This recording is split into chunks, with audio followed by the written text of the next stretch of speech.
बच्चों, इस सत्र के 7वें लेक्चर में आप सभी का स्वागत है। आज हम पढ़ने जा रहे हैं दूसरा पाठ, जिसका नाम है कार्य और ऊर्जा। कार्य और ऊर्जा। बच्चों, इस पाठ के अंतर्गत हम पढ़ेंगे कार्य, ऊर्जा, यांत्रिक ऊर्जा, ऊर्जा की अविनाशिता का नियम और मुक्त पतन। इन सभी के बारे में हम अध्ययन करेंगे। तो बच्चों, अपना पहला टॉपिक है कार्य। कार्य किसे कहते हैं? आपने दैनिक जीवन में बहुत सारे कार्य किए होंगे। लिखना, पढ़ना, दौड़ना, भागना, खेलना, सामान उठा के रखना, इस तरह से बहुत सारे अनेकों कार्य किए हैं। अब यहाँ पे हम कुछ उदाहरण लेते हैं बच्चों, ठीक है? ये मेरे हाथ में एक बुक है और मैं इस बुक को पढ़ रही हूँ, ठीक है। अब दूसरा उदाहरण है बच्चों, मेरे हाथ में दवा की बोतल है और इस बोतल को मैं यहाँ से उठा करके दूसरी जगह ले जा करके रख देती हूँ। ले जा करके रख दिया। अब बच्चों, मैंने दो कार्य किए, है ना। पहला बुक पढ़ना, दूसरा बोतल को उठा करके दूसरी जगह पे रखना। तो इन दोनों में से मैंने किस में कार्य किया? आप कहेंगे दोनों ही स्थितियों में मैंने कार्य किया। पहली स्थिति में जब मैं बुक को पढ़ रही थी तो मैंने कौन सा कार्य किया? मानसिक कार्य। दूसरी स्थिति में जब बोतल को उठा के दूसरी जगह पे रखा तो मैंने कौन सा कार्य किया? भौतिक कार्य। तो यहाँ भौतिकी में बच्चों, सामान्य जीवन में हम जो भी कार्य करते हैं उसे कार्य मान लेते हैं, परंतु भौतिकी में कार्य उसे ही कहा जाता है जब किसी पिंड पर बल लगाने पर पिंड में विस्थापन होता है तो कार्य होता है, ऐसा कहा जाता है। यदि किसी पिंड पर बल प्रयुक्त करने पर पिंड में विस्थापन हो तो वैज्ञानिक दृष्टि से कहा जाता है कि कार्य हुआ। एक दूसरी परिभाषा हो जाती है कार्य की बच्चों, बल और विस्थापन के गुणनफल को कार्य कहते हैं। अब यहाँ पे कार्य के लिए एक सूत्र है,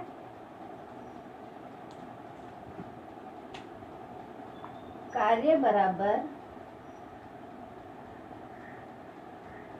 बल गुणा विस्थापन।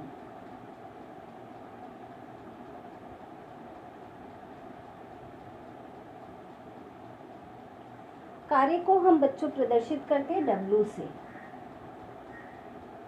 बराबर, और बल को प्रदर्शित करते F से और विस्थापन को प्रदर्शित करते S से। तो हमारे पास सूत्र क्या प्राप्त हो रहा है? W बराबर बल यानी F गुणा विस्थापन S। यहाँ पे गुणा का चिन्ह भी लगा सकते, या फिर हम लिख सकते हैं W बराबर F S। तो कार्य ज्ञात करने के लिए हमारे पास यहाँ पे सूत्र प्राप्त हुआ बच्चों, कार्य बराबर बल गुणा विस्थापन। अब बच्चों, आपने देखा कि अगर पिंड में हम बल लगाएं और बल लगाने पर पिंड में विस्थापन हो रहा है, यानी बल किस दिशा में लग रहा है? इस दिशा में। विस्थापन भी किस दिशा में हो रहा है? उसी दिशा में। पर अगर विस्थापन की दिशा बल की दिशा की से थोड़ा अलग हो तब क्या होगा? तब ऐसी स्थिति में कार्य कैसे ज्ञात किया जाएगा? तो ऐसी स्थिति में कार्य ज्ञात करने के लिए सबसे पहले हम उदाहरण लेते हैं। जिसे आपने देखा है छोटे बच्चे को गाड़ी चलाते हुए, छोटी खिलौना गाड़ी को लेकर के धागे से बांध करके वो खींचता है। तो खींचते समय ऐसी स्थिति में बल किधर लगता है? तिरछा। अभी मैं आपको एक प्रयोग करके दिखाती हूँ। और ऐसे ही आपने देखा होगा कि जब कोई गाड़ी बंद पड़ जाती है तो बड़ी गाड़ी से उसको बांध दिया जाता है और बड़ी गाड़ी उसको खींच के ले जाती है।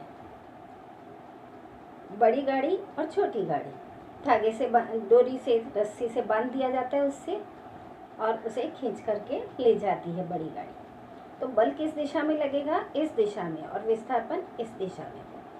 तो ऐसी स्थिति में बल और विस्थापन के बीच में थोड़ा कोण बनता है बच्चों। तो अब हम उसी के बारे में पढ़ रहे हैं। यहाँ बच्चों इस प्रयोग में देखेंगे, ये डब्बे को डोरी से पकड़ के खींचा जा रहा है। तो डोरी किस दिशा में बल लगा रही है बच्चों? तिरछी दिशा में। और डिब्बा किधर खिसक रहा है? क्षैतिज के समांतर। बच्चों अभी जो प्रयोग हमने देखा उसमें डिब्बा ये था, और उस पर डोरी की सहायता से बल इस दिशा में लग रहा था, परंतु विस्थापन इस दिशा में हो रहा था, यानी क्षैतिज के समांतर दिशा में विस्थापन हो रहा है। अब यहाँ पे वास्तव में लगने वाला बल कौन सा है? F। पर विस्थापन की दिशा में बल कार्यरत है F1। F बल जो है वो F1 में रूपांतरित हो रहा है, और ऐसी स्थिति में यहाँ पे वो क्षैतिज से थीटा अंश का कोण बना रही है। विस्थापन इस दिशा में हो रहा है, बल इस दिशा में लग रहा है, तो कोण बन रहा है यहाँ पे, उस कोण को हम क्या कहते हैं? थीटा। और इस थीटा का मान हम त्रिकोणमिति यानी भूमिति के द्वारा ज्ञात कर सकते हैं। और पिंड में विस्थापन कितना हो रहा है? S। तो ऐसी स्थिति में कार्य ज्ञात करने के लिए हमारे पास सूत्र होगा, वैसे हमने सूत्र पढ़ा है, W बराबर Fs। तो यहाँ सूत्र हमारे पास क्या प्राप्त होगा? W बराबर, ये बल रहेगा यहाँ पे F1 और S। अब इस F1 का मान हम ज्ञात कर सकते हैं। उसके लिए हमें भूमिति की सहायता लेनी पड़ती है। भूमिति के अनुसार cos थीटा एक कोण है यहाँ पे, इस कोण का माप हमें मालूम नहीं है, तो किसी भी कोण के लिए हम सामान्य रूप से थीटा शब्द का यूज करते हैं। तो यहाँ पे cos थीटा बराबर कोण की संलग्न भुजा बटे कर्ण। कोण की संलग्न भुजा कौन सी है बच्चों? F1। तो यहाँ क्या लिखेंगे हम? F1 बटे कर्ण।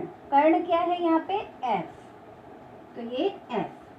अब बच्चों इसकी सहायता से हम इस F1 का मान ज्ञात करेंगे। तो F1 का मान ज्ञात करेंगे तो ये F इसके साथ तिर्यक गुणा हो जाएगा। तो यहाँ पे क्या आएगा अपने पास?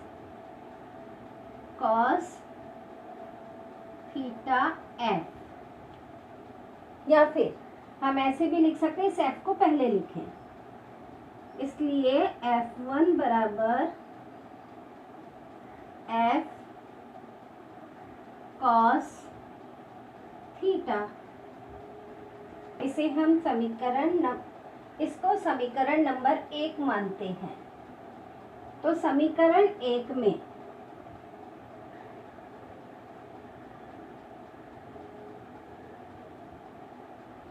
F1 का मान रखने पर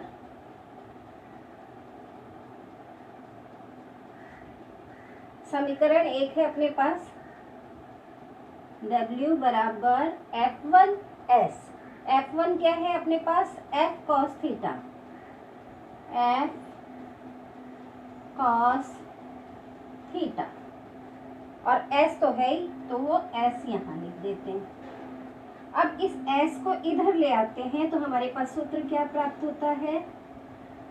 W बराबर F S cos थीटा। तो हमारे पास सूत्र क्या प्राप्त हुआ है बच्चों? W बराबर F S cos थीटा। तो इस सूत्र के द्वारा हम कार्य का मान प्राप्त कर सकते हैं।